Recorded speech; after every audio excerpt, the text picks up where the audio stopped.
What's up, guys? It's your boy Oris Mampofu. And your girl Bianca Carmichael. And welcome to Black Love Unplugged. Baby. Guys, thank you so much for coming in. Thank you so much for tuning in. Thank you so much for subscribing. It's been a beautiful last 3 weeks. It's our third, going on to our fourth week. We're actually going on to our fourth video and the fourth week. We've been here consistently every single Saturday, and we intend to be here for the long run, yeah? Yes, sir. Yeah, man. Just a quick shout out to everybody who's already subscribed, the people who've commented. We've taken your guys' comments and your views to such high consideration, and we really appreciate it. We really take you guys into high regard in terms of this entire process, because at the end of the day, this is really all about healing. This is all about and learning, finding ourselves, figuring out what it means to be young, black, and in love in our day and age, and how we can best move forward as young black people into the future in the best way possible, right? Actually, for a topic one day, I'd like to speak about why is it so important to speak about young black love. Yeah. As opposed to just love. Yeah. Right? Because I honestly do believe that there is a huge difference and a huge distinction, and talking about love and then talking about young black love yields very different results. Yeah. I think so too. Yeah. I think so too. One thing I wanted to actually throw on your side, because today, the subject for today is challenges and love languages. You know, actually just before, we just came from an interview right now with my big bro Thomas Gumede. He was interviewing us for one of his shows that we're gonna be on, and it was actually literally about us and our relationship and everything. And after that, Bianca and I actually had a bit of a tiff. I'm gonna, expose. We said that it's about us being transparent. Stupid tip, yeah, though. of course, but everything counts, and we need to talk about everything. Okay, now, babe, we are Guatemala. The reason why I'm bringing it up is because I feel like, talking about these types of subjects should not only be towards just our perfect convenience. It shouldn't be about, we've researched this subject, we've discussed what we're going to talk about on this point and this point and on this point, but it should also be about, the things in life that catch us off guard, because life is not a perfect blueprint that it's like, okay, if you get to this point, it will bring you to that. There's a lot of surprises that come along the way, and that's what catches us off guard, and that's what creates all the discord, So today, before we talk about love languages, I wanted to talk about what the tip was about, because people will think we were arguing about the interview. No, it doesn't. No, the actual argument. Do you want to tell them? So basically, now we're getting ready to shoot this year, and my man over here is preparing, and Bianca busy phoning me, and stuff. So I don't know, I was just saying I was also feeling a bit nervous today. I don't know why, but so she didn't feel like she was qualified to be speaking about love languages, because I'm learning it. We're on the process as well, and I think it's important on that point, before you carry on, to distinguish the fact that we're not here as gurus, guys. We don't have all the answers. We're not perfect, but we're damned if we're not going to contribute our 2 cents so that we can kind of build the greater picture that can contribute to the community in a whole, that can contribute to the people who support us and that follow us, Yeah. And if we can learn anything, then kudos to that. So basically, why you got mad, I hope I get it right, but while I come to me and say I'm nervous about this, and then when he says, okay, what are you nervous about, so we can talk about it, I talk about it, and then I stop midway and I start going through my phone, So for me, and that's a bad habit of mine, actually. When I feel uncomfortable about a subject and it's she disengages. Quite drastically. Yeah. She actually does it quite a bit. It's either I go over emotional or I completely disengage. Yeah. I don't know how to be on neutral ground. Yeah. And it got me a bit annoyed, because I was like, dude, how can you say that you don't feel very confident? And then when it's like, okay, let's talk about it, let's get to like some kind of a point that can make you feel more confident, and then she disengages and goes on to her phone. But like, I think this goes back to what I was saying. I think before we talk about love languages, it should be now a situation where we should actually talk about how we manage challenges, how we manage disagreements and fights, you know, because I mean, even today in our day and age, a lot of the fights, a lot of the abusive situations, a lot of the situations and scenarios that get out of hand between people, it's most likely in domestic setups, you know, where people that are in love, that want to spend time together, they struggle to manage how to communicate, they struggle to manage their feelings, the fears, the concerns that they have and what they're going through, and they release it and let it out in the wrong way. And especially us as black people. Because Tina, umtomnyama, you know, you know, or you know, a man lies on his wound, which means like you don't cry, you don't talk, you don't complain, you just take it and take it and take it. And I don't think an environment like that is conducive for anything healthy. Yeah? Yeah, you should be able to be vulnerable with your partner. Yeah. Like, you know, so there shouldn't be shame in your partner letting down a tear. You know, I think it's a relationship thing. Dude, I think it can build you or break you. Honestly, the person that you're with can either build you or break you. Yeah, I totally agree with that, because like for me, there was something that a friend of mine, Ayanda, he was talking about, and on his subject he was talking about what does it mean to be a man, right? And you know, there's so many elements, especially for us as abantu bamnyama, abantu banguni, someone who actually hit you hard there. Who was it? Something poet.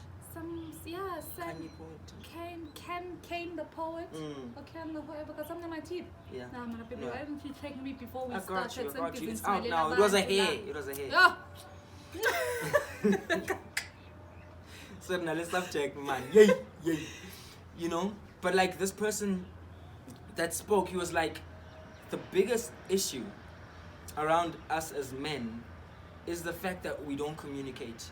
You know, it's literally, and we are taught to manage our situations by either being physical, because you know, as boys, if another kid in high school said something that you don't like, or in primary, you know, the first thing you wanted to do is fight. And that's what you're even told. And even when we grew up, they used to say, what do they call them? Barney, and they create a circle and it's like hash it out in a fight. You know, that's how men are supposed to deal with their issues. Hash it out in a fight.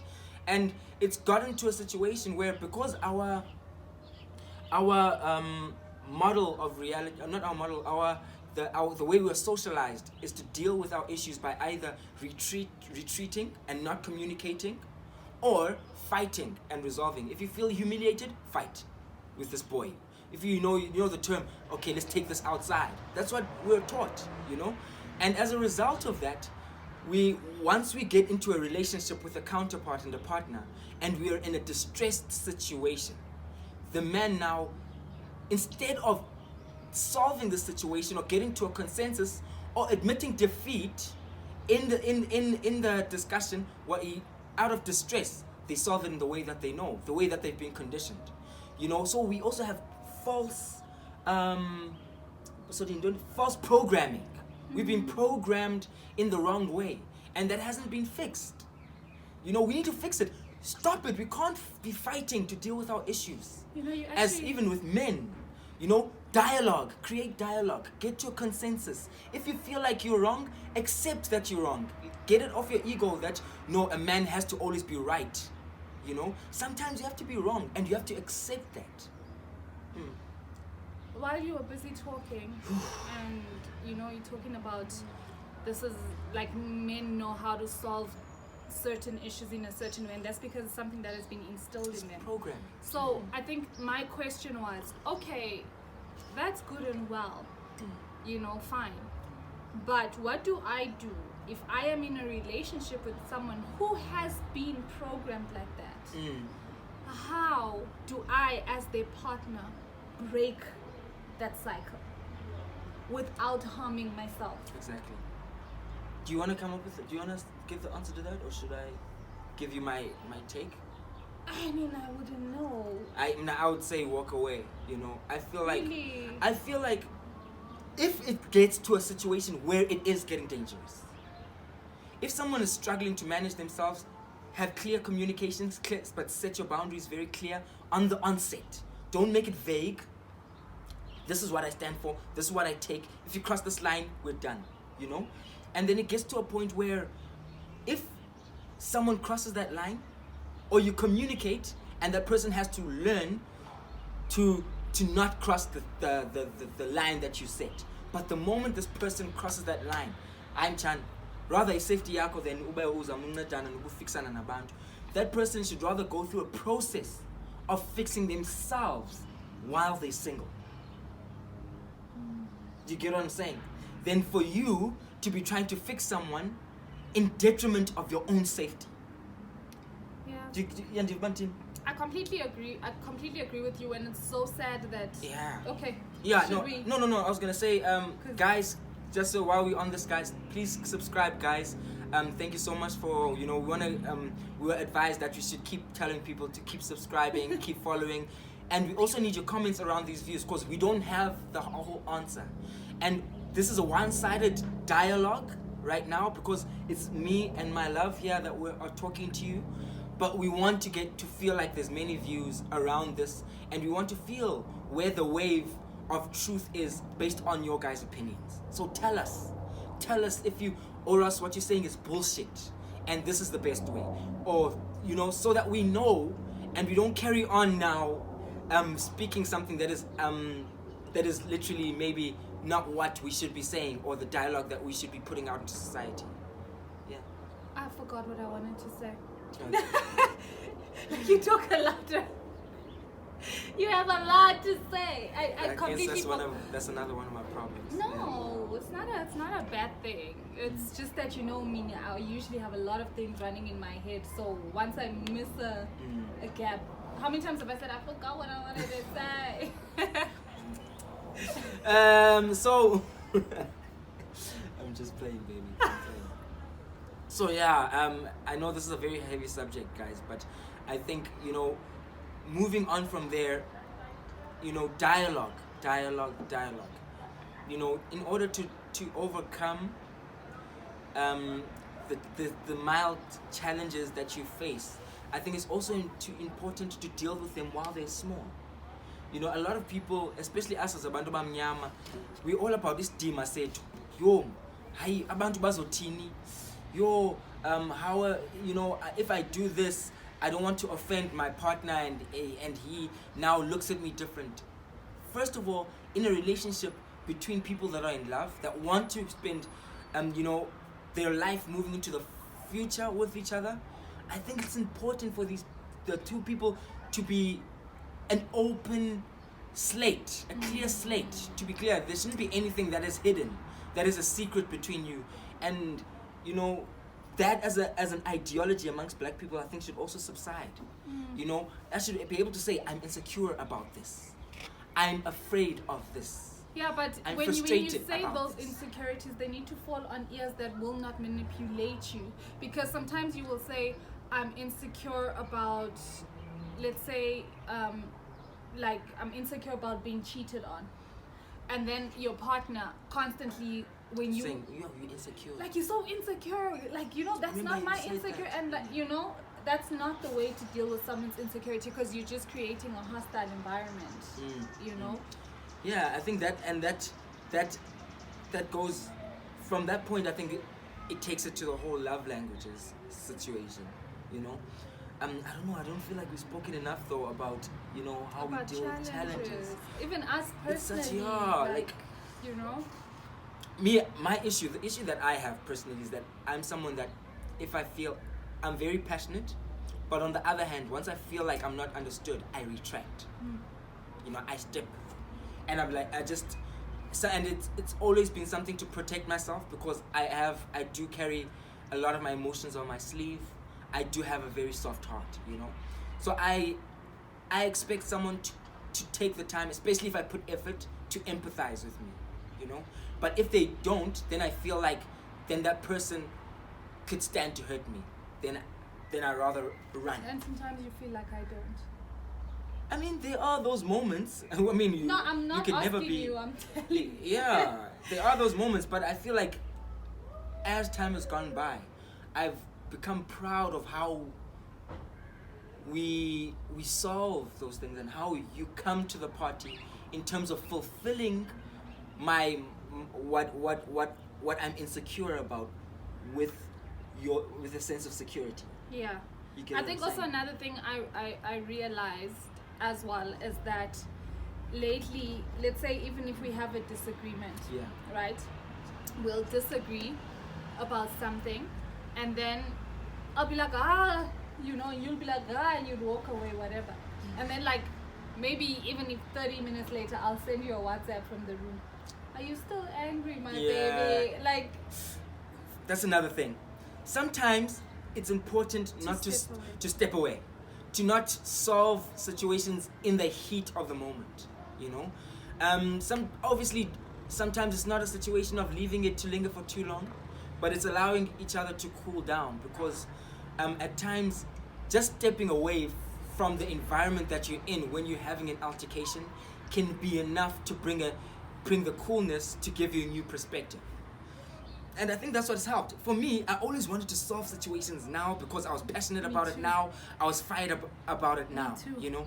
But now my sense of clarity was warped, and I was in a haze because my emotion is what's guiding what I feel. But like, I've learned at times, even when I feel like, hey, it was a low one, it was a low hit, you know. But I'll be like, okay, don't answer now. Give it some thought. And then I'll give it some thought. And then I'll relax. And then when I come back and talk about it, I also realize, oh, but I contributed this. I'm actually the one who started this altercation because... And then I have perspective, you know? And because of that perspective, there's a higher sense of clarity and fulfillment around the conclusion, because I don't feel like I'm apologizing for the sake of apologizing. She doesn't feel like she's apologizing for the sake of apologizing. We feel like really it's sincere. But another thing that we are working on, like, to be honest with you guys, and it is getting better, sometimes not so much, is learning not to talk over each other. Because when I talk over you, it makes you so angry. If you talk over me, it makes me so angry. So it's something that we both want. But like when we in a heated like conversation, we tend to talk over each other. So now there's this whole, can you listen to me? You're not making you listen to me, but you're not listening to me. Yeah, so that's very important. But I think when the motivation is towards health, like, and I've realized something very in terms of how we solve our problems lately. I've realized that there's been the stronger motivation within me to maintain a healthy relationship. So even when we altercate, I don't altercate to serve my ego, one. I don't altercate to attack you because I feel insecure. I altercate to solve the issue. And then beyond that, to bring us back to health. You know, there's something that you do lately. When What do I do, girl? You know. Tell him. Oh shit. Oh shit, daddy. Yeah, what's up? Like when I'm feeling insecure about something, even if it's like a girl or whatever, you know. You have this thing. Don't overdo it now. Where you be like, baby, that's not where we are. Like, you know, even when we're arguing about something, you're like, I hear you, but that's not where we are. That's not where I am. Like, you know, that is so, and I don't know if you've noticed this, but I just come down like another notch, you know, and then I actually listen to what you have to say instead of letting my mind like... What about that reassures you? I don't know. I mean, I'm such a, like, how someone talks to me, my love languages. Yes, okay. Like how someone reassures, because that means that when the way you speak to me shows you that you have listened to me.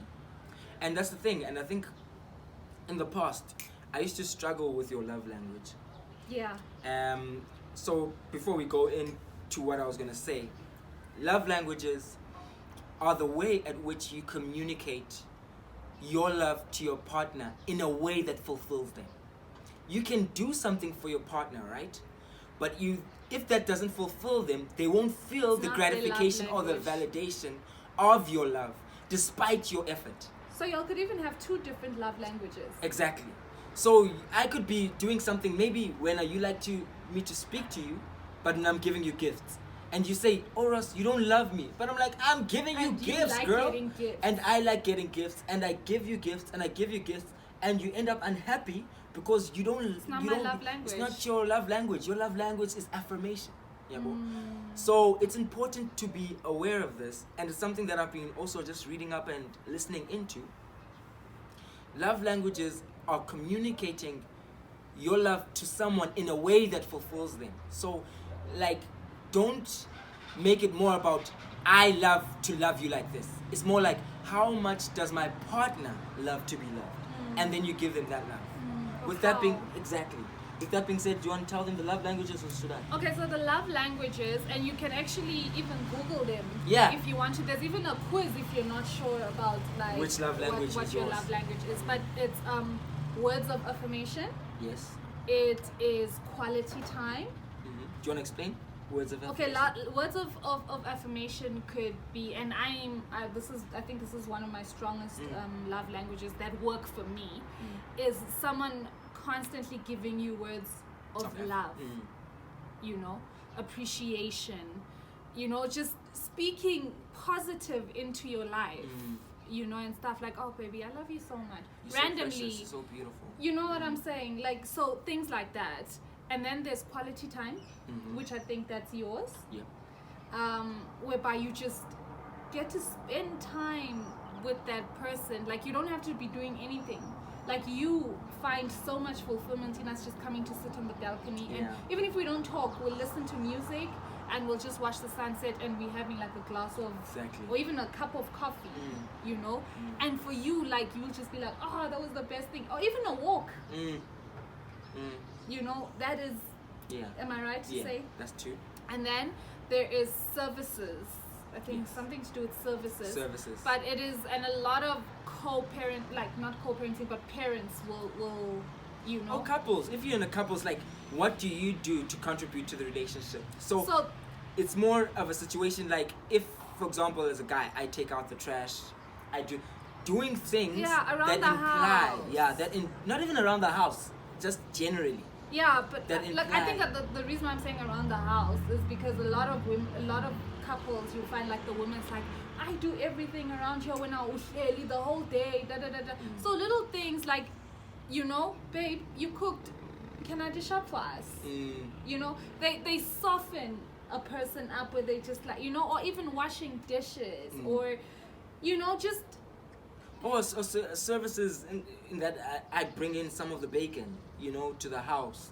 Like elements that really show that you're contributing to the perpetuation of the health in the relationship, you know. And it's not only a man's duty. No. It's women also can. Exactly. You know. And then number 4. And then number 4, gifts. Yeah. You know. Are you big on gifts? No. Then gifts. We're still explaining. I think we're gonna get into it. Gifts. Some people find affirmation, like, I mean, their love language is speaking. Is if you give them gifts, it doesn't necessarily have to be materialistic. It could be you building something. But a gesture. Like you know, a gesture, something that is meaningful to them. It doesn't necessarily have to be materialistic things, like expensive things. And then what's the last one? Touch. Yes, physical contact. I feel like I fall on two sides. So physical contact doesn't necessarily mean sexual intercourse or whatever. It could be just, I mean, you can already see. Like, I'm the one who's... I'm just like, what else? You know, for me, like, even if, like, when we go to sleep, like, you know, Oris loves sleeping on his stomach. The most annoying thing. And she loves to cuddle. Oh. It's not about even loving to cuddle. Like... But for me, how I connect, and I actually feel good about it, is I'll just intertwine my feet with yours. And that's good for me, you know. I'm just like, okay, you know. Because I'm so, like, I wanna, I just... Touch.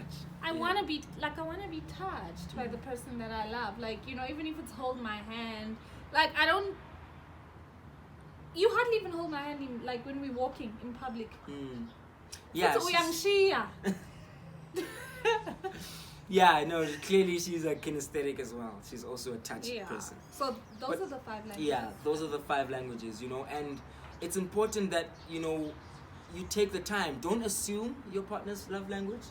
Take the time to ask, because they know how they want to be loved, and the more you kind of fulfill that love language and you do those gestures that speak to their love language, the more the healthier the relationship will be, the more contributing you will be to that relationship in a way that your partner likes. Okay? Yeah. And I think that's the problem with, that's the challenge we faced as Black people. We felt, and I think we've also kind of been given such small roles as males. I want to speak for my brothers in that, like, Tina, it's always like, okay, I want a man who can provide for me. I want a man who can, if you don't bring the bacon, you're not man enough, And for me, it's been like, it's such a limiting request to want someone to love you or to feel like you're only loved if someone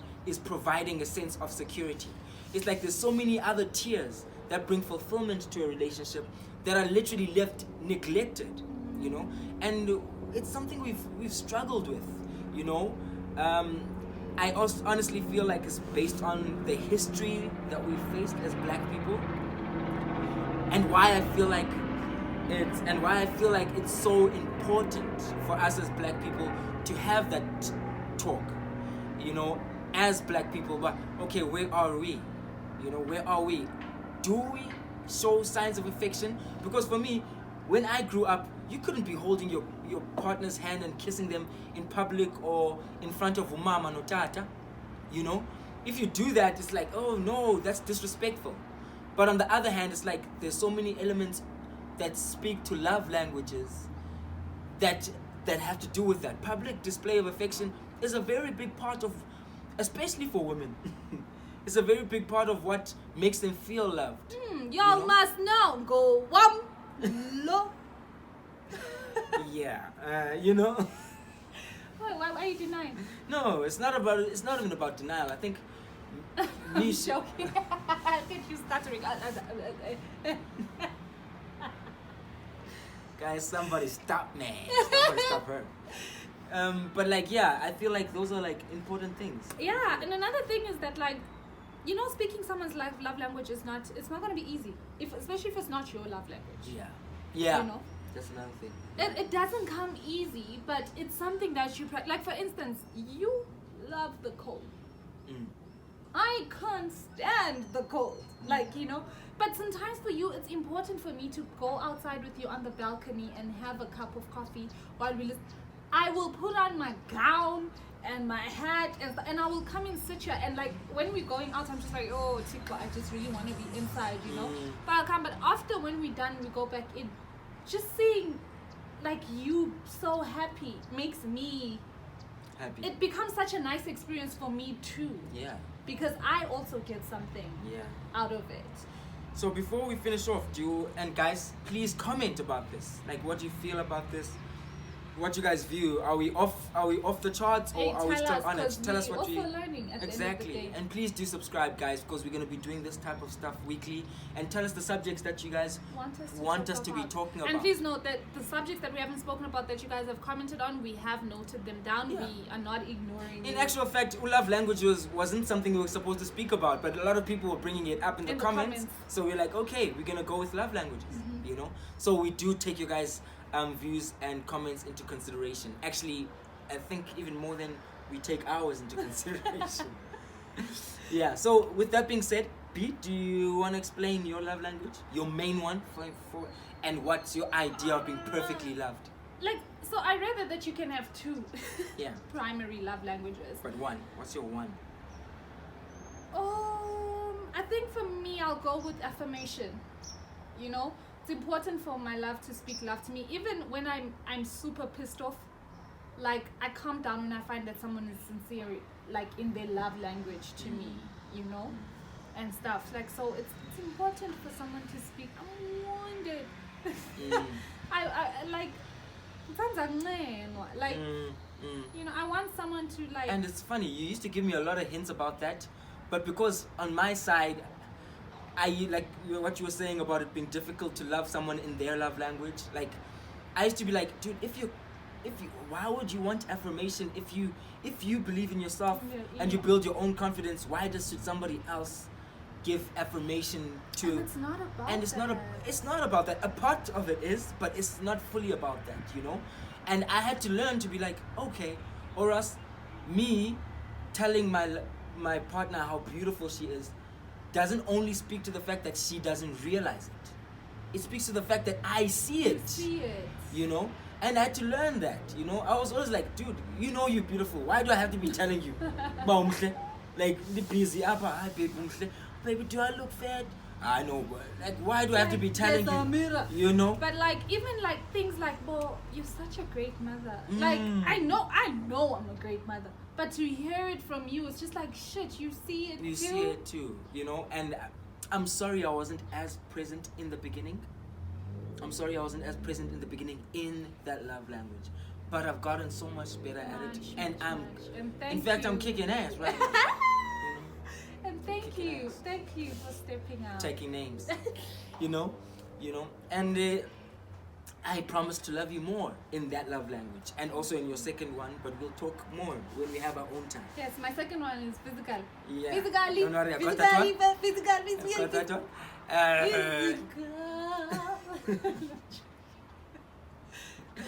Okay, and then my love language is quality time. Yes. Yeah. For me, I feel like anything can be going on, but if I get the time, even with myself, I feel like if I spend time with myself, I take a walk, or I sit down on the balcony, watch the sunset, and have a cup of coffee or a drink, or you know, and I watch the sunset with some good music, and I actually just listen to myself. This is my man, this close, you know. I feel like after that, I can take on anything. You know? Yeah. And that's something that I appreciate about myself. Even taking walks, like the moment they said we could take walks after lockdown, I was like, oh, hallelujah, we good, you know. Yeah. And I appreciate that you acknowledge that as well. Yeah, and I think you and I have had lots of conversations where you love spending alone time together. I mean, alone time together. Yeah. You love spending alone time, yeah. Like just my by time, yourself. my meditation and time. that's something I never understood, because like when you go to the balcony and sit alone, I'd come out, oh, what's wrong? And it's like, give me time alone. Yeah, and it took me a while, I think a good year even, to even understand that nothing's wrong. Or even if she's not, she just passed by. It's like, dude, I just want to be in my ambience, you know. I'm worried. Like, you know, like you don't want your partner to be stuck in depression and you don't know about it. Or things like that, which is true. But like, I learned it, and I think now, like when you're like, oh, I'm going for a walk, I'm like, okay, cool. I know that if you want me there, you'll be like, oh, do you want to go for a walk? And I'll let you know that, no, baby, you can go alone. Like, I'm busy with something else right now. So I stepped up with it. Yeah, and I'm proud of you. That's my nigga.